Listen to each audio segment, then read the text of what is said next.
morning. I'm Greg Braun, Executive Director of the Guardians of Martin County, and we're here in the next installment of our series of monthly podcasts featuring different community environmental organizations. And we're very pleased that Mark Perry is here today to share with us information not just about Florida Oceanographic Society, but the Society's role in the big picture of looking out for water quality for Martin County.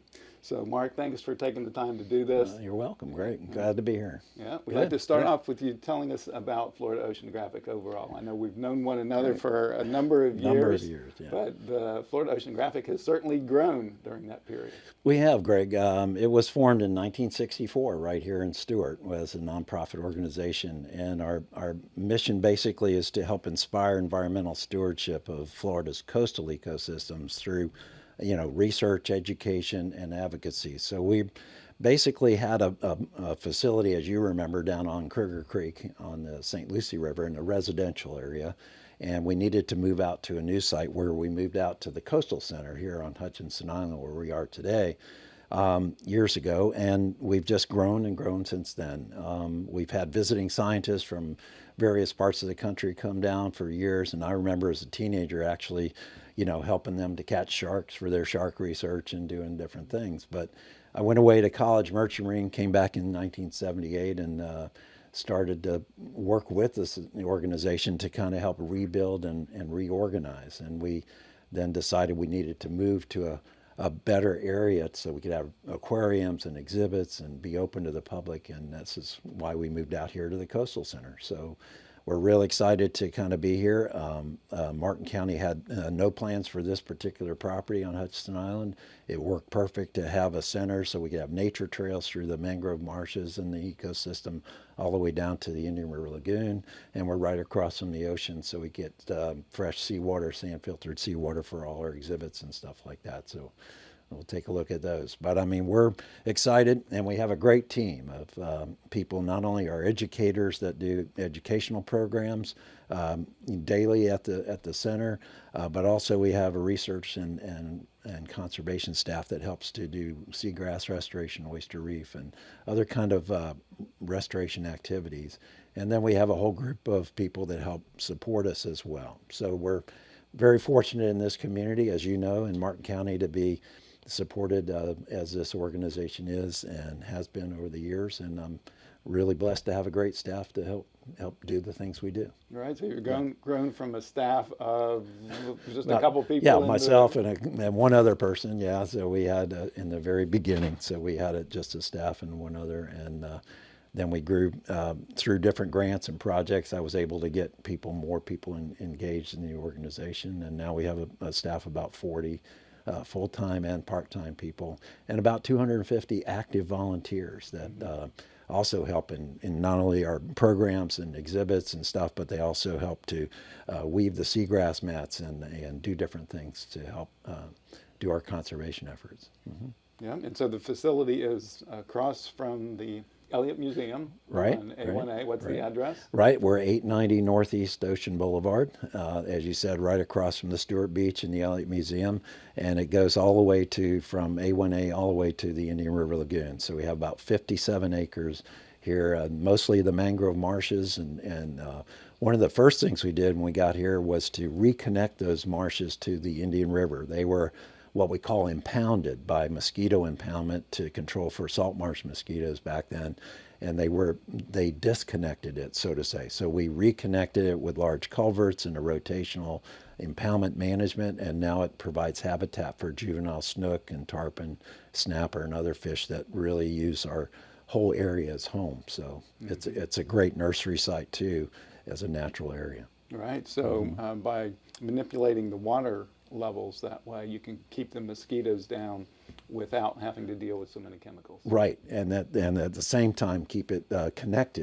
reconnected to the Indian River, so that the juvenile tarpon and stuff recruit up into the marsh, and then after the first year or so, they get about 8 inches long. They go back out and become large pelagic fish, as you know. So those are kind of acting as that nursery is real exciting that we have that ongoing here. Yeah, absolutely. And your facility is open what days of the week and what hours? We're open from 10 to 4, and we have 3 programs in the morning, 3 in the afternoon, but you're also welcome to view the exhibits. We have exhibits and displays down in the galleries down south. We have this large 750,000 gallon Gamefish Lagoon with sea turtles and sharks and all kinds of fish there, and the rays which you can interact with.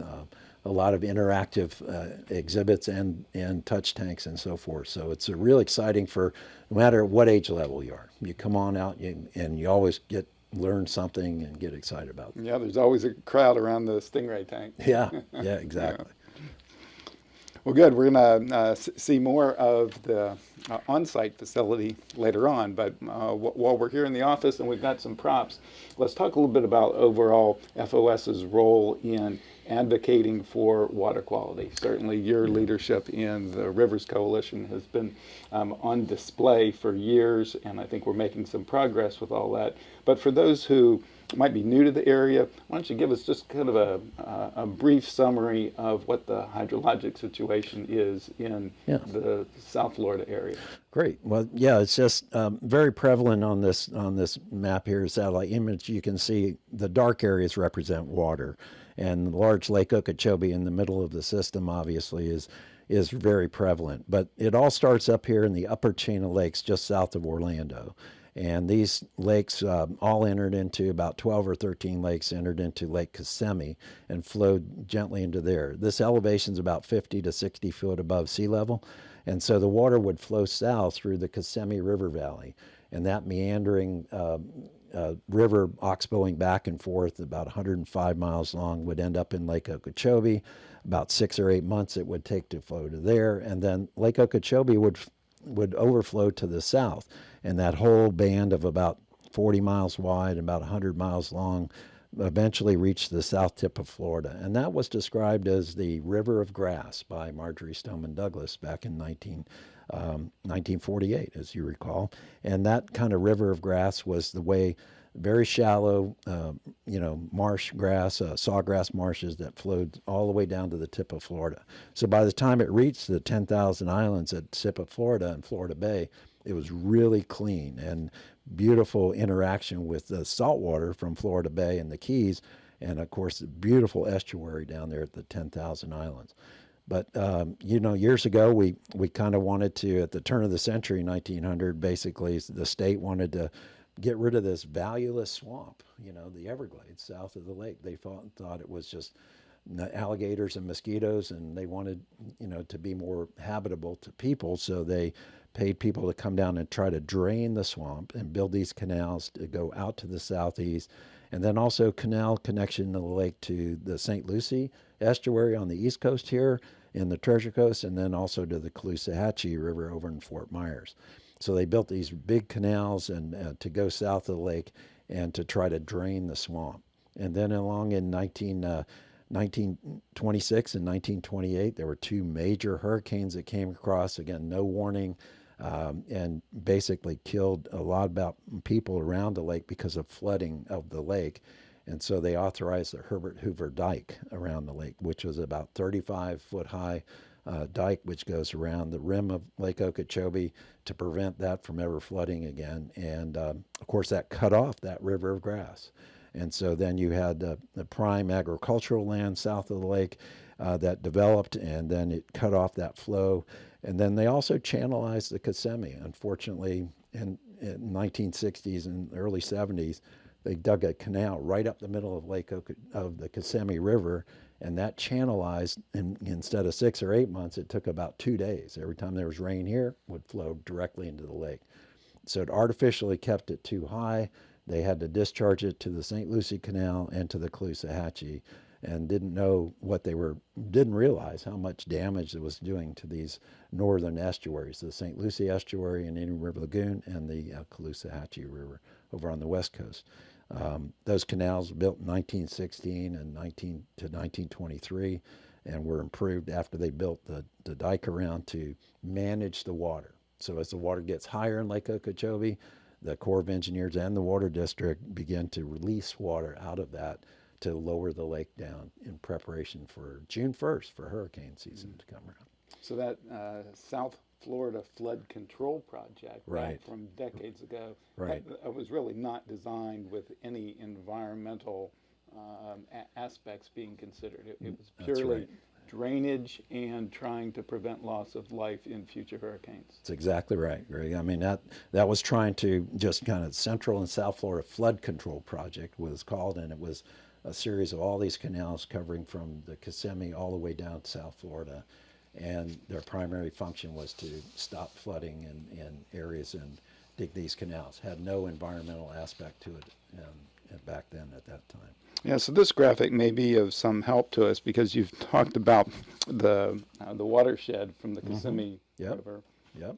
And so the water that we're getting into Lake Okeechobee, which I've heard referred to as the liquid heart of South Florida, is Yep. coming all the way down from the southern Orlando area. Yep. Yeah, exactly. Exactly. It comes down and enters into this whole South Florida area that comes down into the system. So we're real concerned and interested in how to re-engineer, redo the system so that it's not directly flowing out to the Atlantic or Gulf of Mexico. Unfortunately, we're basically wasting that fresh water that used to flow down and rehydrate all of South Florida and rehydrate the Biscayne Aquifer and the Everglades. And instead, we're pushing it out to the Atlantic and Gulf of Mexico at about 1.7 billion gallons a day. And we only consume, us 8.5 or 9 million people in South Florida consume about 1.3 billion gallons a day. So we're literally dumping more fresh water to the Atlantic and Gulf than we're consuming, which is a shame because that needs to slowly flow south and rehydrate those aquifers. Right, yeah.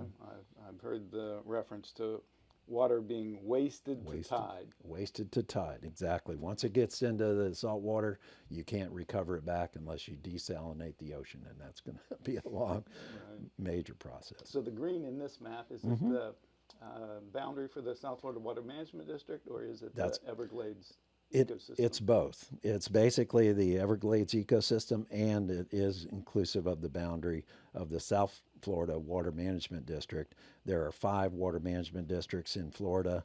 Of course, as you go to the west or the east and North Florida are 4 other ones, but this is the largest, the South Florida Water Management District. And it inclusive of the watershed, which is about 11.5 million acres.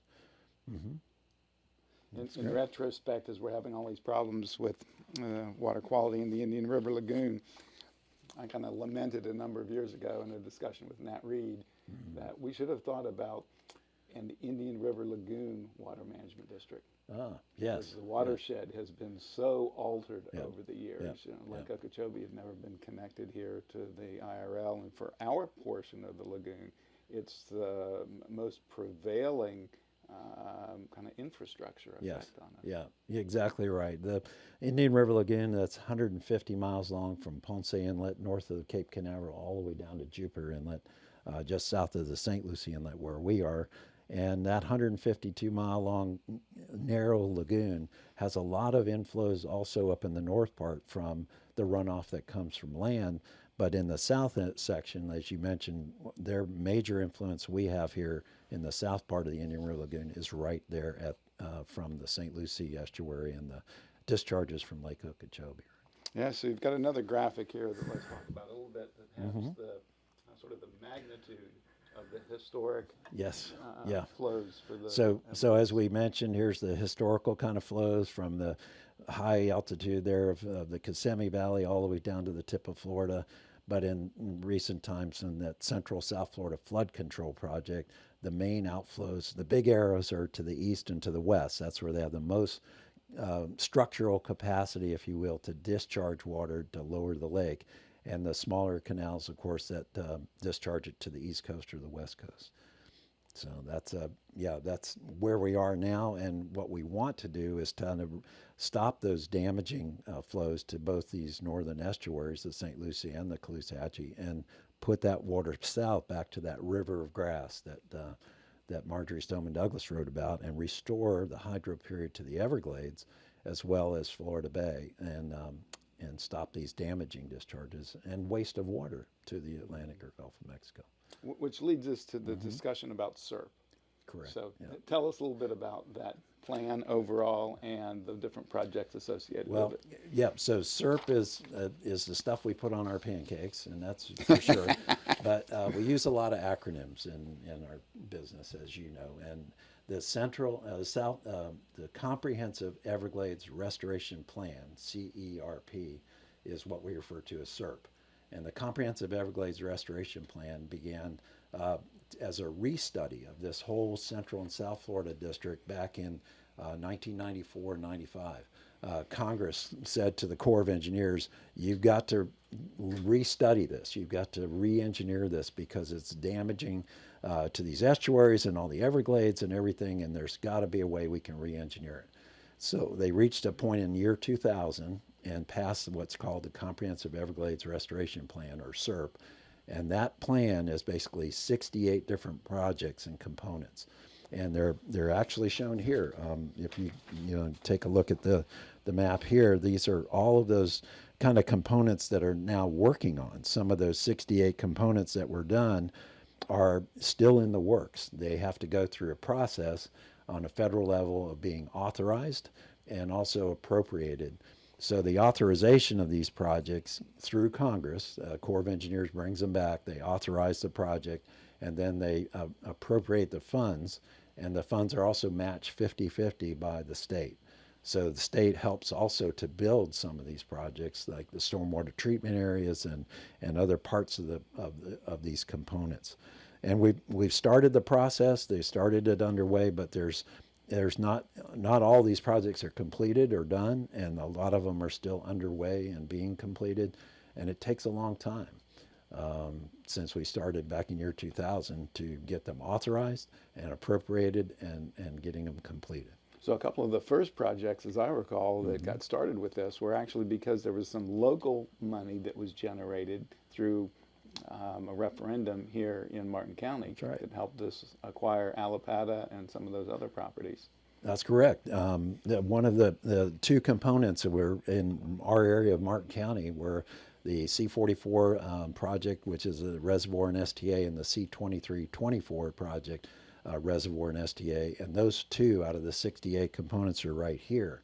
But we also had the plan, part of that plan was to buy back some natural lands of Allapattah and Cypress Creek and Palomar in order to rehydrate them. And we worked really hard with a lot of local environmentalists to push the plan to say 90,000 acres of this area needs to be, rehydrated natural way. It'll store less water than a reservoir or an STA, but it can be rehydrated naturally.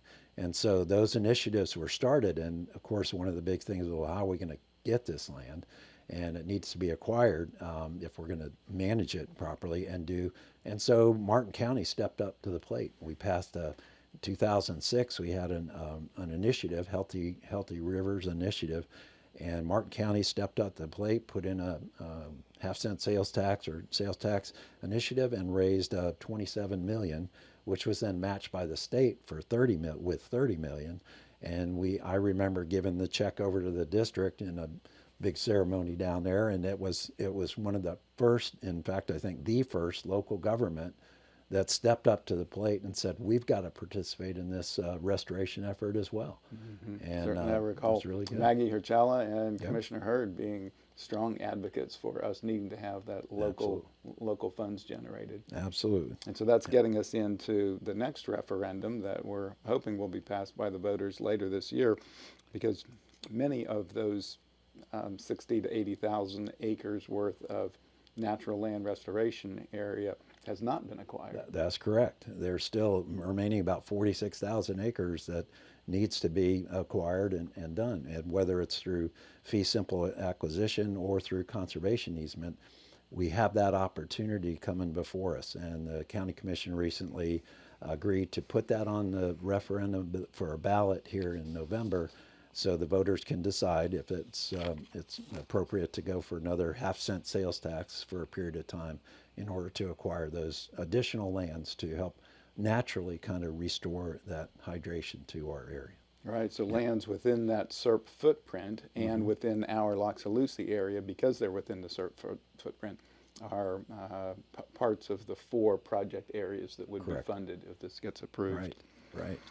So the C44 reservoir, and maybe describe to us briefly STAs. We're going to hear more about them in our next podcast when Martin County folks are going to talk with us about stormwater treatment areas. But tell us a little bit about how there's a perception that the huge C44 reservoir should be cleaning up Lake Okeechobee water. But isn't it mostly local drainage basin? That's correct. So the C44 is a project that's right out on the canal. This is the C44 canal here in the red that connects, again, Lake Okeechobee to the South Fork of the St. Lucie. It was built back in the 1900s and then improved after the dike. But the C44 project is right here above on the north side of the canal, about midway down. It would take water out of the canal, put it through a reservoir to store it, and then slowly put it through stormwater treatment areas or man-made marshes in order to feed back into the system, all cleaned up and filtered, and in a better timing issue. So if they are discharging from the lake and there's lake water in this canal, they could be taking that water up as well. But it was primarily focused on this area for what we call the C44 drainage basin, about 116,000 acres around the C44 canal. You see other black lines here known as the C23 and C24 canals. And one of those components is to have a reservoir and STA to uptake those discharges as well. Again, these canals were built back in the day when we wanted to drain the land. We wanted to get rid of the water. And they just over-drained these areas for different agricultural purposes, and they didn't realize that they needed to have it stored and treated before it slowly could be put back into the system.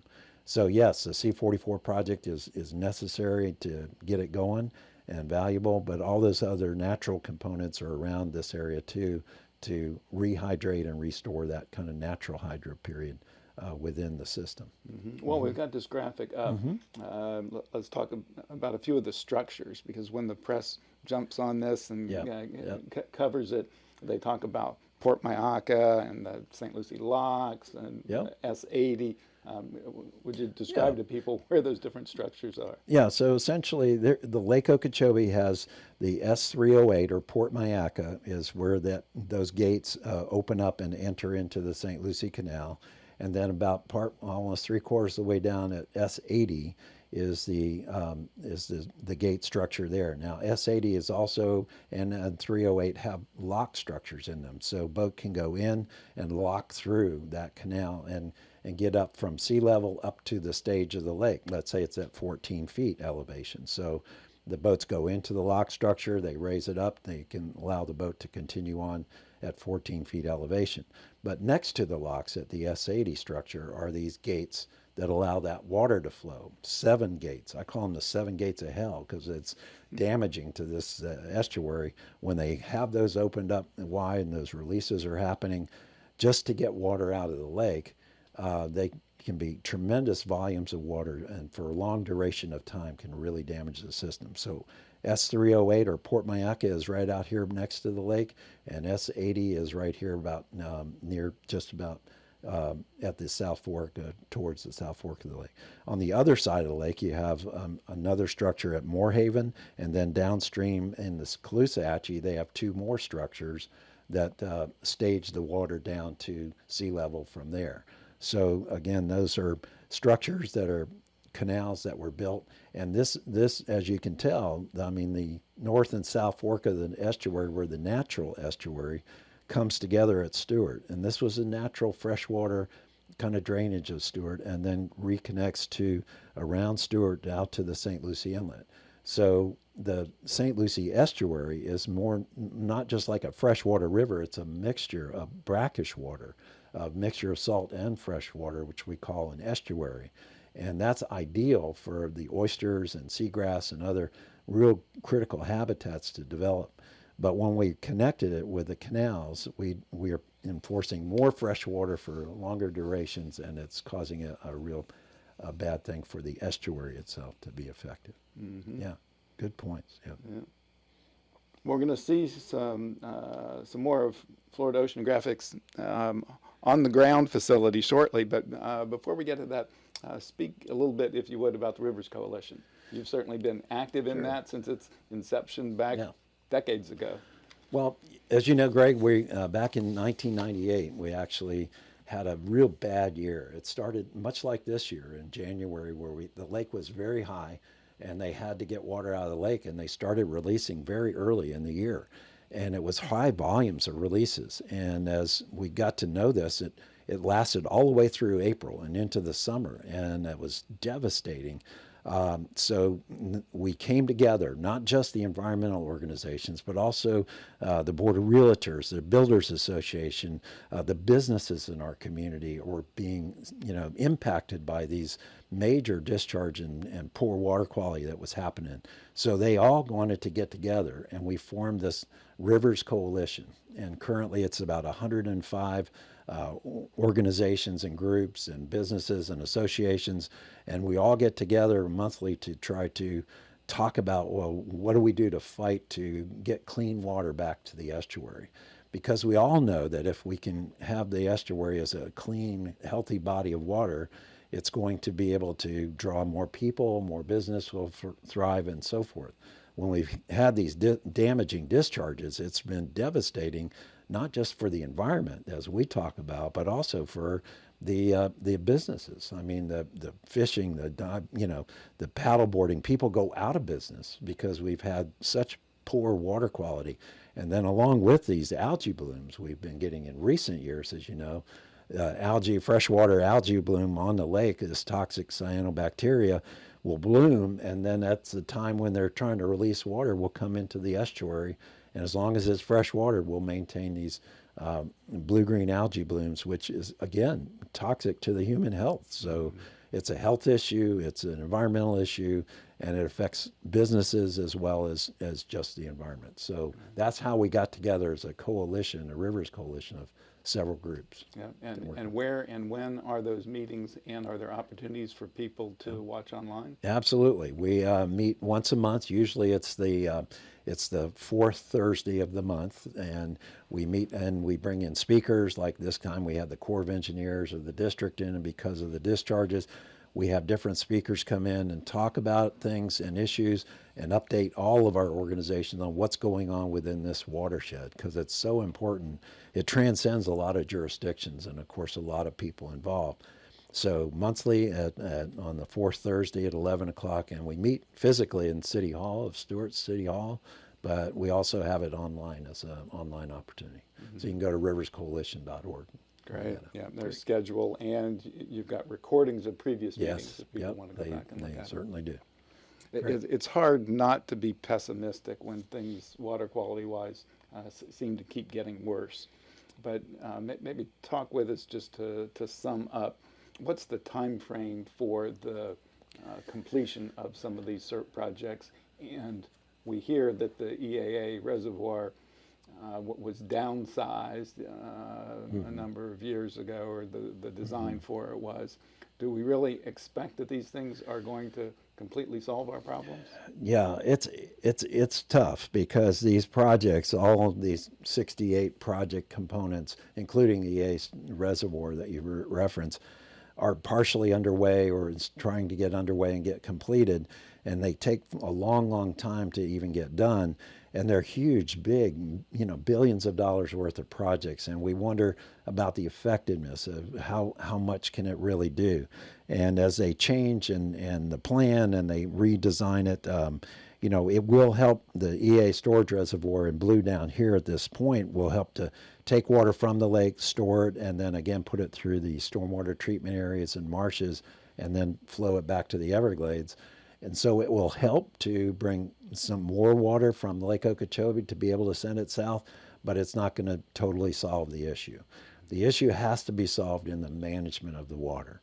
And the problem is that we have prioritized the water management for certain uses, not just flood control, but other uses on the lands. And we're prioritizing that over this trying to restore the flows to the south. There was a time that the area south of the lake, it was when they put the dam in and they had that beautiful muck soil south of the lake that used to be riverbed, became ideal for growing crops in agriculture, 700,000 acres, and it's primarily sugarcane. 96% of that is sugarcane, and they want that laser level kind of lands. They need that well-drained lands, and they get that kind of drainage, and the basin runoff then goes through the STAs we built and down into the Everglades. So but it takes up the capacity for us to send water south. Right. Right. Yeah, yeah. So there will always be a navigation connection across the state from Fort Myers to Stewart. Yeah. But isn't the goal of the Rivers Coalition to stop the actual discharges? Exactly. So our goal is to put zero discharges to the St. Lucie because we don't need those. We've got also other issues within the watershed to work on, like C23, 24, and those kind of things. But that main canal is loading up so much water to the estuary, such high volumes for a long duration, and it really is devastating. So as I mentioned, one of the things for the water control plan is to have a water control plan where they get to a certain level and they'll be able to lower the lake or try to lower the lake in that time period. And the previous water control is to show you is that basically once they get to these different levels, these black lines, this blue area is the lake, actual level of the lake this past year. And then when they try to get to these lines, they try to lower the lake by the lowest point in June 1st. And again, that's for preparation for hurricane season, knowing that we'll get tropical storms, hurricanes that'll fill the lake up. And sure enough, it does. So if they have to start out with a high lake, that's not a good thing. And this is where we are this year too, like we were last year, is trying to manage it to store it. But in this case, this is the Lake Okeechobee schedule for 2008. That's the last time we had a new schedule for this lake. So the one we've been working on now is this schedule, which will have zero discharges to the St. Lucie and just minimal discharges up to 2,000 cubic feet a second to the Caloosahatchee. So 0 to the St. Lucie, 2,000 to the Caloosahatchee is ideal where we want to be. So this is called the Lake Okeechobee System Operating Manual. It's a new schedule. We've been working on it for 4 or 5 years, and it's finally, hopefully this year, going to have the record of decision, and we'll have a new schedule in the lake, which will tell the Corps of Engineers we will have zero discharges to the St. Lucie and the Caloosahatchee. So it's a big milestone in our efforts to, as you said, stop the discharges from Lake Okeechobee. Yeah. Well, we're certainly glad that Florida Oceanographic overall as a society and you personally are so invested in this. I know you go to a lot of those South Florida Water Management District meetings and Corps of Engineers meetings, and we're all impressed that you can speak with the knowledge of cubic feet per second discharges and tons of nutrients and all that sort of thing. So we appreciate FOS's leadership, and the Guardians are certainly pleased to be a member of the Rivers Coalition. Well, so let's go see some of your facility. Yeah, let's take a look. Great.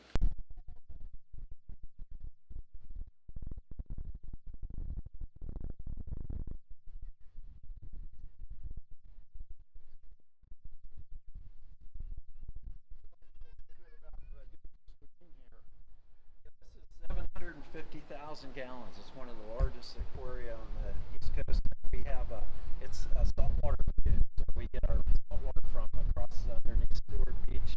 We have sand filtered seawater, about 400 gallons a minute. So feeds this Gamefish Lagoon with great saltwater. We have over 350 species of fish in here. We have like tarpon and snook and trout and larger sharks. We have some sharks and also sea turtles. We have 4 non-releasable sea turtles. So what that means is they've been injured and we take care of them for the rest of their natural life, but they can't forage on their own in the wild. So we work with sea turtle hospitals and places where they can, they can put them back here and take care of them for the life. And they act as ambassadors for the species. So it's a great Gamefish Lagoon. We do fish feeding once a day, so they can see people can gather around and see all these different animals. It's really great. saw some tarpon in here. Oh, I see a big snook over here. Yeah. Some snook and a big remora. Yeah. Big fat shark, actually. He's well fed. There's some rays and sharks in here, and some sea turtles. Maybe find some sea turtles coming around. It's great that they go around them. You've recently upgraded the facility. Yes, yeah, we've built this new Ocean Eco Center. We've added on this great displays and exhibits downstairs, which you can look at, as well as keeping the touch tanks and the interactive ray tanks. We want people to interact with it, not just to get a nice aquarium and displays, but to interact with them. So it's a really good facility in that. And you talked previously about the site being bordered by lagoon, Exactly. by mangroves between Yep. here and the shore of the lagoon. So are down those there, mangroves that we're looking at? Exactly. So the trail down there starts through the mangrove marsh. It goes all the way back to the Indian River Lagoon. We have about almost 3/4 of a mile of nature trails that you can go through, and takes you all the way down to the Indian River, where connects it all the way up to past Cape Canaveral down to Jupiter Inlet. And so we're on that estuary of national significance, and as well as connected these mangrove marshes, so people get a real sense of what the natural habitat is here. Great.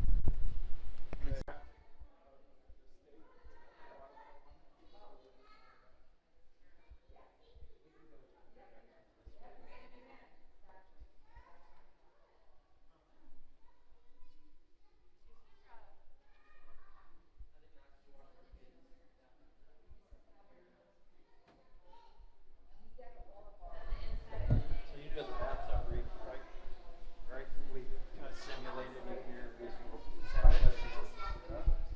polychaete worms from Cape Canaveral down to Brazil, and they've been about 50 or 60,000 per square meter, and they grow on top of the Anastasia rock down there at just past House of Refuge, the bathtub beach. And but exposed at low tide, they're down inside the tubes. At high tide, they come up and filter feed with those tentacles. So we tell people, just don't walk on top of that, because it is a living reef. But it doesn't look like a coral reef, so they think it's just a living reef. And Dave Kirtley was our scientist from 91 to 97, and he really did a lot of work to inventory these animals all over the world. This is one of the world's largest examples of this.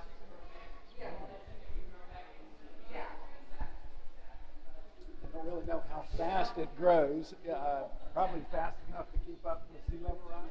Yeah, it'll adjust for that, but it's vulnerable to food source and water quality a lot of times, of course. And then here's where we have the mangroves. Kids are looking at the octopus. See a little octopus in there? Yeah. Ooh, cool. No, you stay right there. You're fine. Some of the snook, we have 2 species of snook in here. There's actually 5 species of snook in that area. This might be a good place also to talk about the oyster project. So the oyster reef restoration, like we've done in the photos over here, is we've taken oyster shell from other restaurants and places around that would normally be discarded. And we put them in units to put them out there where there used to be oyster reefs. And then from our hatchery, we can inoculate those reefs with the larvae, millions of eyed larvae, to re-establish those oyster reefs. Because the larvae settle on other oysters. That's why they grow in big clusters. And so what we're trying to talk about here is we've got to restore these oysters. And there are 2 big reasons. One is they filter water, about 50 gallons a day per oyster. And we get about, for an acre is about 650,000 oysters in 1 acre. And that filtration is about 30 million gallons a day. So you think of 1 acre, we used to have 470 acres in the St. Lucie estuary.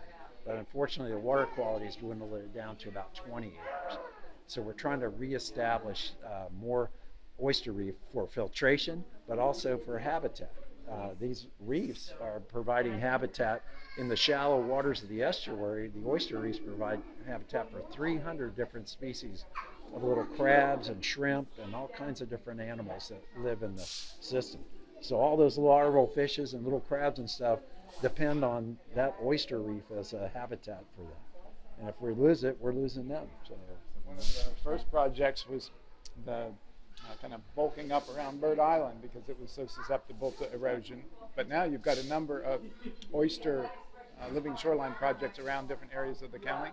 Exactly. So oyster reefs are just offshore, and then we combine that with the living shoreline with the cordgrass and different grasses, and then also in between put some seagrass restoration. So those are very critical habitats like the mangrove shorelines, living shorelines, as well as the oyster reefs and seagrass. And they provide good habitat for birds. I see bird displays.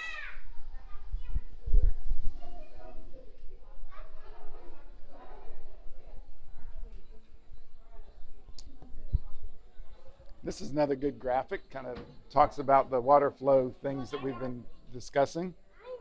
Yeah, the game is trying to get the water to flow south the way it used to. So as we talked about those canals that are being diverted the water out to the Atlantic Ocean and also to the Gulf of Mexico, we're diverting that fresh water that would normally flow through the Everglades and rehydrate the Biscayne Aquifer and also Florida Bay and make it one of the primary estuaries. So it's a great graphical interactive to try to get that water to move south. Okay, and so what does this this interactive exhibit yeah, do? so the marbles kind of represent the rainfall and things that we do there. So we try to get them up there, and we try to move them down south without getting diverted. I'm doing pretty good. Got out the Miami Canal to the river. So we try to get it to move south and try to reestablish that river of grass. It's real important. Are you good enough at this that if we redo that, you might be able to get one down like you did before? Sure, good. Yeah. So we're trying to get that water down to the. Here we go. So the marbles are representing water up in the flow and the rainfall, and I'm trying to get it down. Yay! There you go. Okay, clean water down to the Everglades. Clean water. Yep. Well done. So we talk about it in a static display here, kind of our history of trying to improve those water conditions, the problems we have with the algae blooms and the different structures that manage the water, and then the solutions. We talked about the comprehensive Everglades restoration plan and ability to build projects and programs to really flow that water south. Great graphic display here, an interactive classroom exhibit. Kids can interact here with different puzzles and little games that they can play and see artifacts. And we often do kind of our workshops in here and educational programs. We can close the sliding doors and be able to have our kind of workshops and programs in here at the same time keeping the galleries open and everything going on. Great. So Greg, as you know, that we've lost a lot of grass right inside the St. Lucie Inlet. We've lost since 1977. In this picture, you can see the difference in more recent years, how it's barren sandbars instead of covered with seagrass. And as seagrass grows underwater, it flowers and seeds, and it becomes a very viable habitat, not just for juvenile fish and shellfish and things to hide in, but also food source, as you mentioned, for manatees and other who directly eat on herbivore on this. So what we're doing here is propagating that seagrass from fragments that we collect off the beaches, and we grow them up into these locations, and then we replant them back out into the wild to try to restore some of that habitat. So with us today is Nate Wynn, and Nate will tell us that he works with the seagrass projects here. So Nate, tell us a little bit about that. Yeah, so a lot of the projects you're seeing behind us, these are mesocosm experiments with seagrass that we're using to kind of test their growth and some of their resiliency in some of these water quality issues that we're seeing out in the Indian River Lagoon. And like Mark mentioned, we take these seagrass transplants from our nursery and we transplant them in the Indian River Lagoon. And this is applied research that we then record our data and we publish to the community, because we're seeing the seagrass loss not only in the Indian River Lagoon, but this is a global issue. So the applied research that we're doing here, we are taking to the globe and try to increase some of that successful seagrass restoration. Well, it comes down to water quality, though, right? So you probably select locations where you expect that it's going to survive the best. Yes, yeah, absolutely. So this year we have an upcoming seagrass project in the summer. Fortunate enough, we're doing it close to the inlet.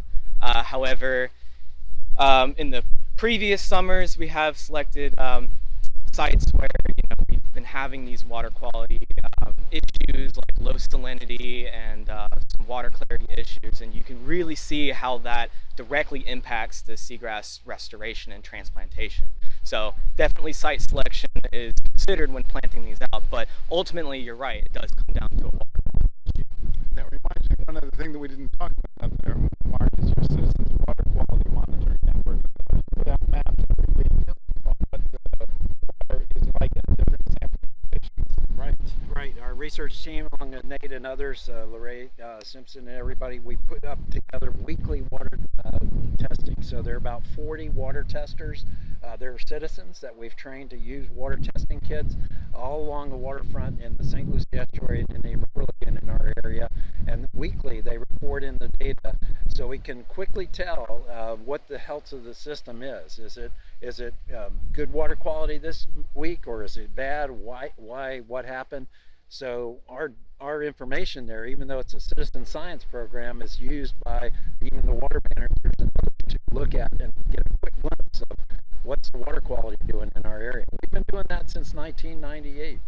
Actually, it's been many years. So weekly data that we've been collecting is telltaling over the years of how that correlates with unfortunate discharges or different events. Which is one of the databases that our Loxa-Lucie project has used, because unfortunately that portion of the river that you refer to as the winding South Fork historically has some of the worst water quality in the county. Right. And so we're hoping that by our acquiring properties up there in those headwaters that we'll be able to get off some of the impacts and ultimately improve that water quality.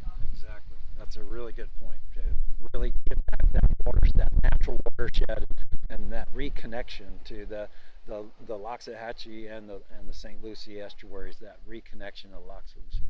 Which is why that 80,000 acres of natural land restoration in SERP is so important.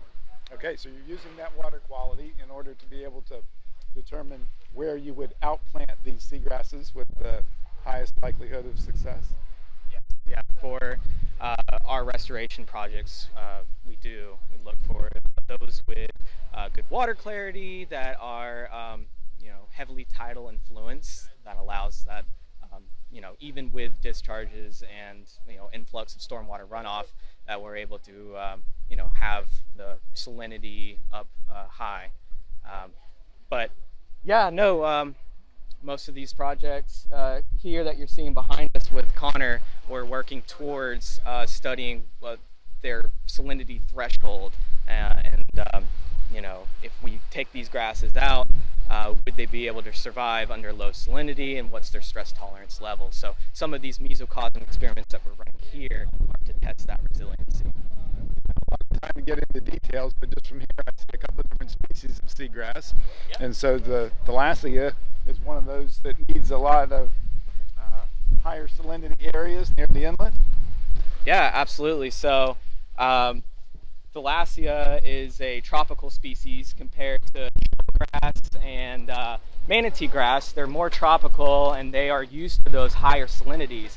We use a lot of our restoration projects using shoal grass because it's adapted to use a range of salinity, but turtle grass specifically likes or prefers a salinity of 25 to 30 parts per thousand stuff, or salinities that we've seen in the St. Lucie estuary where it's not that high. So we're seeing a kind of a preference of where this grass is grown, and a lack of turtle grass out in the Indian River Lagoon. A lot in the turtle grass you see more in Florida Bay and down in the Keys and the Bahamas area because it's more of a tropical species. So we're at kind of that northern limit right here in Martin County because of the, the water temperatures get a little colder as well. So we don't get a lot of thalassia here up in this area, but we get some. And but the shoal grass and manatee grass obviously are really robust, and they can grow real well if under the right water quality conditions, as you mentioned. Good. Yeah, great. Thanks for all your work on this. All right. Yeah, of course. Wow. Okay, so Mark, thanks for showing us around your facility. We hope that this will also help generate more interest in people coming to your facility. And learning more, great. Absolutely. And our next issue will be, next podcast, the subject will be stormwater treatment areas. So Mark has talked about several of them, specifically the one for the C44 canal reservoir and STA. But there are a lot of smaller STAs here in Martin County, ones that have been created by Martin County, because we are recognizing that we're needing to retrofit the old urban areas of Martin County, where in order to prevent flooding of local neighborhoods, we've got to get that water off the land right away. Well, it used to be discharged right into the South Fork of the St. Lucie or the IRL. So the county has acquired lots of land over the years, and some of which they have converted into larger stormwater treatment areas. Exactly. So the folks from the county's Public Utilities Department are going to be walking us through, kind of explaining to us what they've done and how that removes nutrients in the water that gets discharged into the lagoon. So it's kind of a microcosm of what the South Florida Water Management District is doing in the big picture.